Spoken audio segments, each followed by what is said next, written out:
Bonjour. Aujourd'hui, on s'attaque à un outil vraiment essentiel pour quiconque s'intéresse aux tendances du marché, le support oblique haussier ou SOH. C'est un concept super important, que l'on soit plutôt investisseur long terme ou trader actif, et on va voir ensemble comment s'en servir.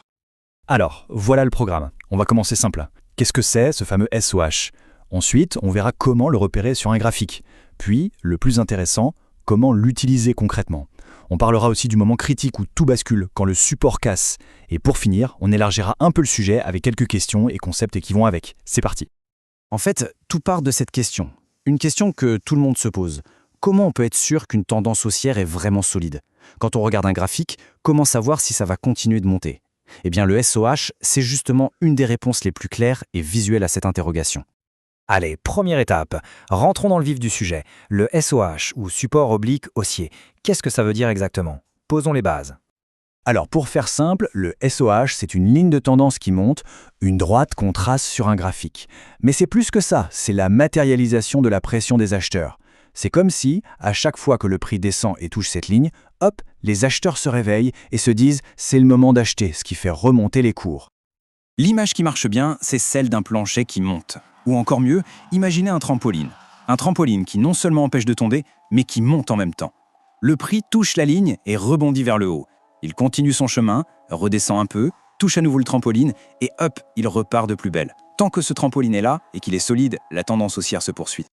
Bon, la théorie c'est bien beau, mais passons à la pratique. Concrètement, comment on fait pour dessiner cette ligne sur un graphique? C'est plus simple qu'on ne le pense. Alors, c'est une recette en 3 étapes toutes simples. D'abord, l'évidence, il faut que le prix soit dans une tendance qui monte globalement. Ensuite, il faut trouver au moins 2 points bas, 2 creux de vague si on veut. Mais attention, le deuxième creux doit être plus haut que le premier. C'est crucial. Une fois qu'on a ces 2 points, on prend sa règle virtuelle, on les relie et on prolonge la ligne vers le futur. Et voilà, le SOH est tracé. Facile, non? Ok, on sait ce que c'est, on sait le tracer. Maintenant, la question à million, à quoi ça sert? Parce que tracer une ligne pour le plaisir, c'est sympa, mais l'idée, c'est de s'en servir. Et on va voir que le SOH, un véritable couteau suisse, que l'on soit un investisseur tranquille ou un trader sur le qui-vive. Et c'est là que c'est fascinant. Le même outil a 2 usages très différents. Pour l'investisseur long terme, le SOH, c'est comme le pouls de la tendance. Tant que le prix reste au-dessus, le cœur de la tendance bat toujours. On peut rester confiant. Par contre, pour un trader, c'est beaucoup plus chirurgical. Le SOH, c'est le point de rendez-vous parfait. Chaque fois que le prix vient toucher la ligne et rebondit, c'est un signal d'achat potentiel. Et en plus, ça donne un emplacement idéal pour placer son stop-loss, juste en dessous. C'est une gestion du risque super claire. Bon, jusqu'à maintenant, on a vu le scénario idéal, le prix rebondit, tout le monde est content. Mais il faut toujours être prêt au pire. Que se passe-t-il quand notre beau trampoline se déchire? Qu'est-ce qu'on fait quand le plancher casse? C'est le moment de vérité. Et voilà la question qui tue. Que se passe-t-il si le prix passe à travers cette ligne? Parce que, ne nous leurrons pas, aucun support n'est infaillible. Ce moment de rupture, c'est un énorme signal d'alarme sur le graphique. C'est le voyant rouge qui s'allume sur le tableau de bord. Il faut bien comprendre que ce n'est pas juste une petite baisse passagère, non. Quand un SOH casse, c'est un signal très fort. Ça veut dire que l'équilibre des forces est peut-être en train de changer. Les vendeurs prennent le dessus sur les acheteurs. Toute la confiance qui portait le marché à la hausse, eh bien, elle commence à se fissurer sérieusement. Et comme toujours sur les marchés, chaque risque est aussi une opportunité. D'un côté, le risque est clair. Pour tous ceux qui étaient à l'achat, la tendance qui les a portés peut se retourner violemment contre eux. Mais de l'autre côté, pour les traders aguerris, cette cassure, c'est une porte qui s'ouvre.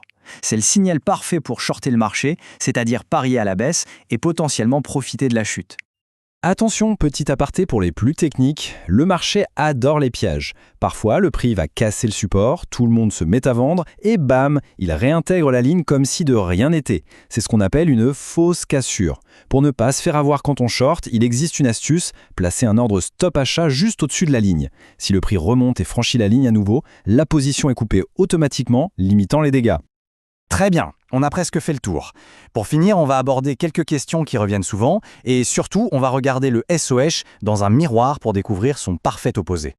Une des premières questions qu'on se pose, c'est « Ok, mais ça s'applique à quelle échelle de temps ?» La beauté de la chose, c'est que le SOH est universel. On dit qu'il est fractal. Ça veut dire que la même logique s'applique partout, que l'on analyse un graphique sur plusieurs années pour de l'investissement ou un graphique en 1 minute pour du day trading. Le principe ne change pas d'un iota. Alors, on a parlé d'un plancher qui monte.